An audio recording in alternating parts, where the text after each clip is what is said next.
a story about Bybo going to school for the very first time. Deep in a quiet forest clearing, where the trees stood like kind guardians and the air smelled of blueberries and pine, lived Bybo. He was a curious little creature with soft fur and round ears, and he loved collecting shiny stones that sparkled in the sun. But today, something felt different in his tummy. Because today, Bybo was starting school. Chapter 1. A tingly morning.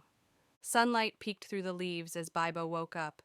The night before, he had laid out his tiny backpack, packed with fruit, a water bottle, and his favorite stuffed animal, Lil Noose. Mama Bybo tied a scarf gently around his neck and smiled. "You're going to have a lovely day, my little one." Bybo smiled back, but inside his tummy, it felt like butterflies were fluttering. What if I can't find my classroom? Or what if nobody wants to play with me? He whispered. Mama held his paw. Everyone feels that way sometimes, but it gets better once you're there and meet new friends. Chapter 2. The New Schoolyard. The school sat between two tall pine trees and looked like a cozy little house with blue doors. In the schoolyard, other small creatures were playing, a fox with glasses, a squirrel climbing a tire, and a hedgehog kicking a ball. Bybo stood still for a moment. So many new things, new sounds, new smells, new faces. Then someone came up to him. "Hi, want to swing with me?" asked the little fox. Bybo blinked. Yes, please." Suddenly, his tummy didn't flutter as much anymore. He had made a new friend. Chapter 3. Teacher Starbloom. When the bell rang, everyone went into a room where soft light poured in through big windows. On the wall hung a map of the whole forest. At the front stood a warm voice. "Welcome to forest class. I'm Miss Starbloom." Miss Starbloom was an owl with silvery feathers and kind eyes. She explained what the day would look like, talking, playing, drawing, and sometimes even going on adventures outside.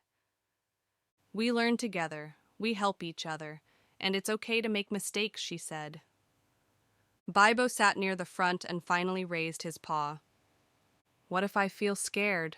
he asked softly. "Then you tell someone," said Miss Starbloom, "and we'll be there for you." Chapter 4. Morning Walk and Fruit Time. In the morning, the class went for a walk in the forest behind the school. They followed a path lined with moss and blueberry bushes. Miss Starbloom pointed out leaves and bugs, telling their names with joy. They reached a sunny clearing, and Miss Starbloom laid down a big blanket. "Fruit time," she announced happily. Bybo sat beside a hedgehog named Hedgie, who shared his dried raspberries. Bybo had a small apple and a few slices of pear. "This is better than I thought," whispered Bybo. "Yeah," said Hedgie. "School isn't just indoors. We get to explore too." They ate slowly, listened to birds, and watched the sunlight dance between the branches. Chapter 5. A New Friend. During recess, Bybo sat on a tree stump with his fruit. The hedgehog from earlier joined him. "Hi, I'm Hedgie. Are you new?" "Yes," said Bybo with a shy smile. "It's my first day." "Mine too. My big brother told me you have to be brave and say hi first." "You just did," said Bybo, "so maybe I can try next time." Hedgie laughed. "Want to trade fruit? I have dried raspberries." "I have pear slices," said Bybo. And just like that, they swapped snacks. Chapter 6. The Hard Part. After lunch, it was story time.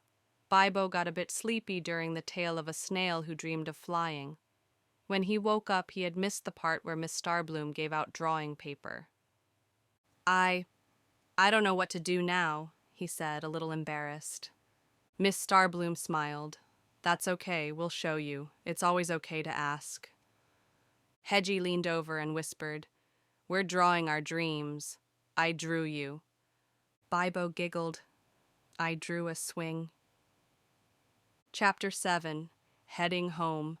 At the end of the day, Bybo walked home with his backpack a little crooked and Lil Noose in his arms. Mama was waiting at the gate. How was it? She asked. Bybo thought for a moment. It was new and a little scary, but also fun.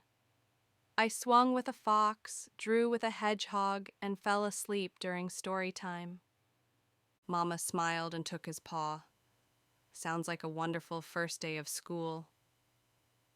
Chapter 8. School of Dreams. That night, Bybo lay under his warm blanket. He hugged Lil Noose and watched the moon through his window. In his thoughts, he pictured school as a big, safe place, with stumps for chairs and branches for pointers. He thought about Hedgie, Miss Starbloom, blue doors, and dried raspberries.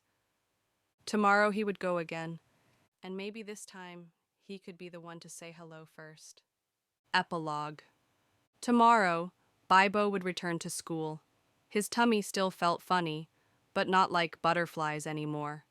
More like bubbles of curiosity. Don't forget to like the video and subscribe so we can keep sharing more magical stories.